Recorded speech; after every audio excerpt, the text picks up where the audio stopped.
कहानी की शुरुआत इस्ला नुब्लार से होती है। इंडोमिनस रेक्स मर चुका है, लेकिन मुसीबत अभी खत्म नहीं होती।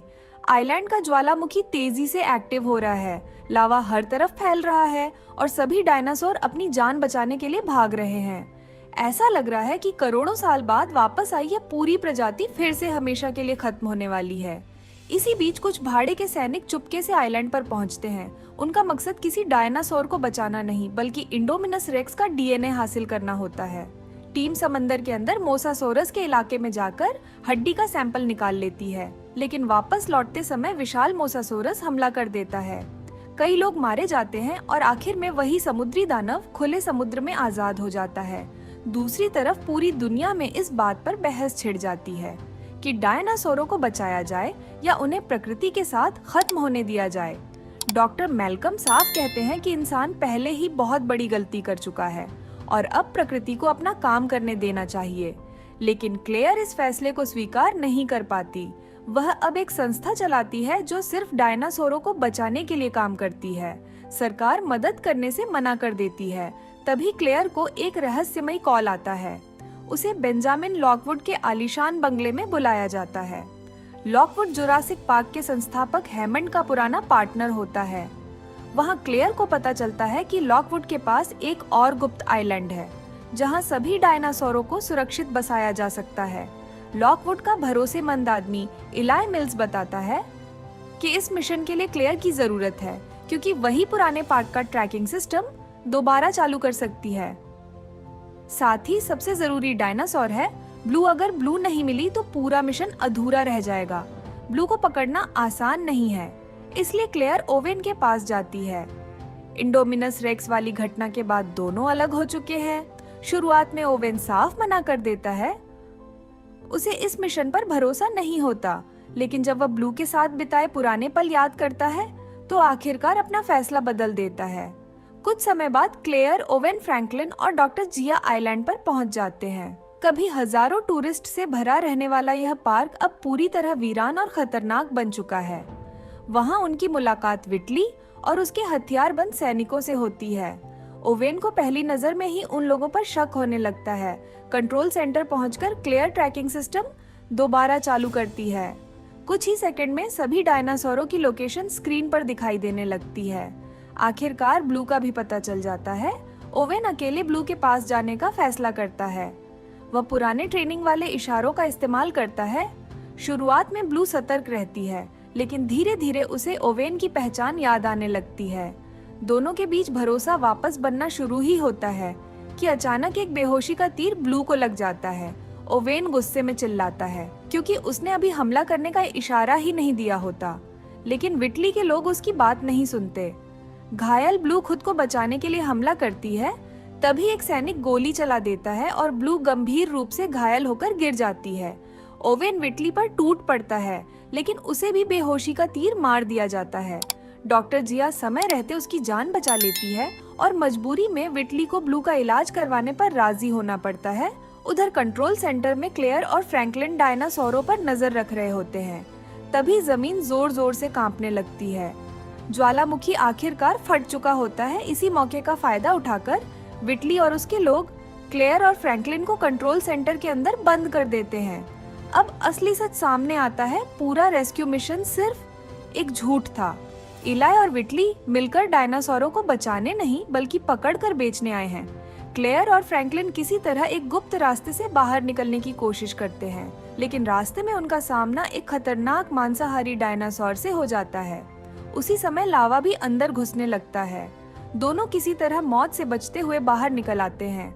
दूसरी तरफ ओवेन बेहोशी की हालत में जमीन पर पड़ा होता है। तभी ज्वालामुखी पूरी ताकत से फटने लगता है। चारों तरफ आग, धुआं और लावा फैल जाता है। ओवेन धीरे धीरे होश में आता है और पूरी ताकत लगाकर वहां से भाग निकलता है। उसके पीछे सैकड़ों डायनासोर भी अपनी जान बचाने के लिए दौड़ रहे होते हैं। कुछ देर बाद उसकी मुलाकात क्लेयर और फ्रैंकलिन से हो जाती है। तीनों साथ मिलकर समुद्र की तरफ भागते हैं। रास्ते में उन्हें एक जायरोस्फीयर मिलती है। क्लेयर और फ्रैंकलिन उसके अंदर बैठ जाते हैं, लेकिन तभी एक खूंखार शिकारी डायनासोर उनका पीछा करने लगता है। अचानक एक दूसरा विशाल डायनासोर उससे भिड़ जाता है। इसी मौके का फायदा उठाकर तीनों बच निकलने की कोशिश करते हैं, लेकिन लड़ाई के दौरान जायरोस्फीयर पलटकर समुद्र में गिर जाती है। अंदर फंसे क्लेयर और फ्रैंकलिन का दम घुटने लगता है, क्योंकि गर्मी से उसका शीशा टूटने लगता है और पानी तेजी से भरने लगता है। ठीक आखिरी पल पर ओवेन पहुंचता है और कांच तोड़कर दोनों की जान बचा लेता है। तीनों किसी तरह किनारे पहुंचते हैं। वहां वे देखते हैं कि सारे पकड़े गए डायनासोरों को एक बड़े जहाज में भरा जा रहा है। अब क्लेयर को पूरी सच्चाई समझ आ जाती है। उसे और ओवेन को सिर्फ ब्लू को पकड़वाने के लिए इस्तेमाल किया गया था। अब उनके सामने सिर्फ एक ही रास्ता बचता है, किसी भी कीमत पर उसी जहाज में छिपकर जाना, क्योंकि अगर वे ऐसा नहीं करते तो डायनासोरों के साथ कुछ बहुत भयानक होने वाला है। तीनों चुपके से उसी जहाज में घुस जाते हैं। पीछे छूटता आइलैंड लावा में डूब रहा होता है। किनारे पर खड़ा एक विशाल ब्रैकियोसॉरस आखिरी बार दर्द भरी आवाज निकालता है और धुएं में हमेशा के लिए गायब हो जाता है। इसी के साथ जुरासिक वर्ल्ड का वह आइलैंड हमेशा के लिए खत्म हो जाता है। जहाज के अंदर ओवेन और उसके साथी ब्लू को ढूंढ लेते हैं। ब्लू गोली लगने की वजह से बुरी तरह घायल होती है। डॉक्टर जिया बताती है कि उसे तुरंत खून चढ़ाना पड़ेगा। सबसे करीब मैच टीरेक्स का होता है। मजबूरी में ओवेन और क्लेयर बेहोश पड़े टीरेक्स के पास पहुंचते हैं और उसकी नस से खून निकालने लगते हैं, लेकिन तभी टीरेक्स अचानक जाग जाता है। किसी तरह दोनों अपनी जान बचाकर खून लेकर लौटते हैं और डॉक्टर जिया ब्लू का सफल ऑपरेशन कर देती है। इसी दौरान लॉकवुड की पोती मेजी को शक होने लगता है कि कुछ बहुत गलत हो रहा है। वह छिपकर सीक्रेट लैब तक पहुंच जाती है, जहां इलाई मिल्स और वैज्ञानिक हेनरी वू की बातें सुन लेती है।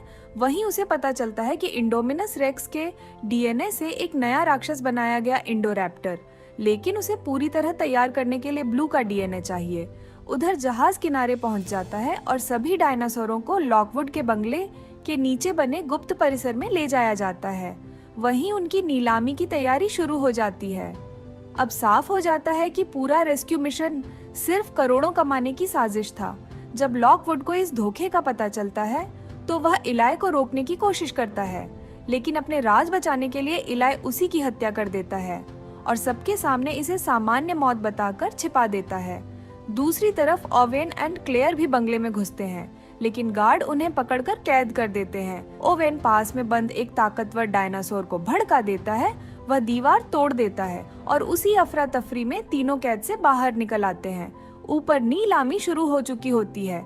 दुनिया भर के अमीर लोग अलग अलग डायनासोर खरीदने के लिए करोड़ों की बोलियां लगा रहे होते हैं। इसके बाद इलाई सबके सामने अपनी सबसे खतरनाक रचना इंडोरैप्टर को पेश करता है। वह दिखाता है कि यह डायनासोर इंसानों के इशारे समझ सकता है और जिसे चाहे उसे पल भर में खत्म कर सकता है। खरीदार उसकी ताकत देखकर दंग रह जाते हैं। हेनरी वो इस फैसले से खुश नहीं होता, क्योंकि इंडोरैप्टर अभी पूरी तरह तैयार नहीं होता, लेकिन इलाई को सिर्फ पैसों की परवाह होती है। उसी समय ओवेन नीलामी रोकने का फैसला करता है। वह पहले छुड़ाए गए डायनासोर को नीलामी हॉल में छोड़ देता है। कुछ ही सेकंड में पूरा हॉल अफरा तफरी में बदल जाता है।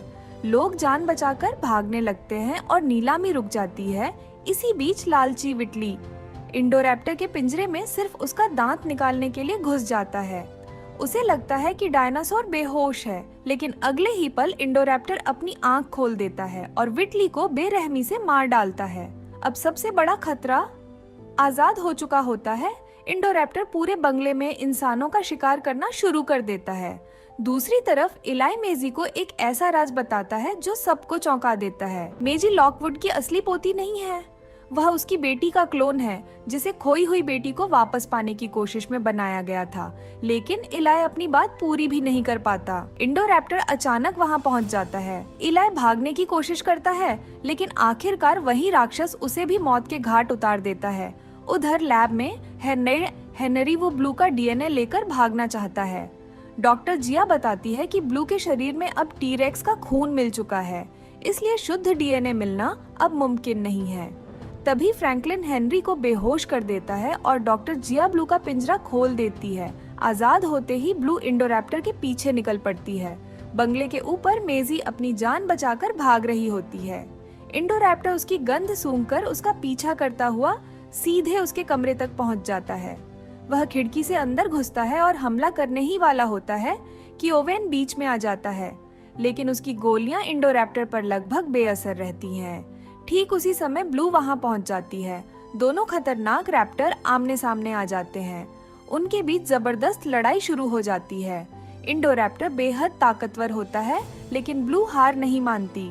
ओवेन और क्लेयर भी मौका देखकर उसकी मदद करते हैं। आखिरकार इंडोरैप्टर कांच की छत पर पहुंच जाता है। ब्लू पूरी ताकत से उस पर छलांग लगाती है। दोनों नीचे गिरते हैं और इंडोरैप्टर एक विशाल डायनासोर के कंकाल के सींग पर जा गिरता है। वहीं उसकी कहानी हमेशा के लिए खत्म हो जाती है, लेकिन खतरा अभी भी बाकी होता है। लैब में जहरीली गैस तेजी से फैल रही होती है। अगर कुछ ही मिनटों में दरवाजे नहीं खोले गए तो अंदर बंद सभी डायनासोर दम घुटने से मर जाएंगे। क्लेयर भारी दिल से गैस बाहर नहीं छोड़ने का फैसला करती है, क्योंकि ऐसा करने का मतलब होता है कि डायनासोर पूरी दुनिया में फैल जाएंगे। तभी मेजी आगे बढ़ती है। वह कहती है कि ये भी उसी की तरह जिंदा प्राणी हैं और जीने का अधिकार रखते हैं। यह कहकर वह खुद सारे दरवाजे खोल देती है। कुछ ही पलों में सभी डायनासोर आजाद होकर बाहर निकल जाते हैं। कोई जंगल की तरफ भागता है, कोई शहरों की ओर निकल पड़ता है। उसी पल इंसानों और डायनासोरों की दुनिया हमेशा के लिए एक हो जाती है। आखिर में ओवेन ब्लू को अपने साथ चलने के लिए बुलाता है, लेकिन ब्लू आजादी चुनती है। वह एक आखिरी बार ओवेन की तरफ देखती है और फिर जंगल की तरफ चली जाती है। यहीं से एक नई दुनिया की शुरुआत होती है, जहां इंसानों को अब सिर्फ एक दूसरे से नहीं बल्कि डायनासोरों के साथ भी जीना सीखना होगा।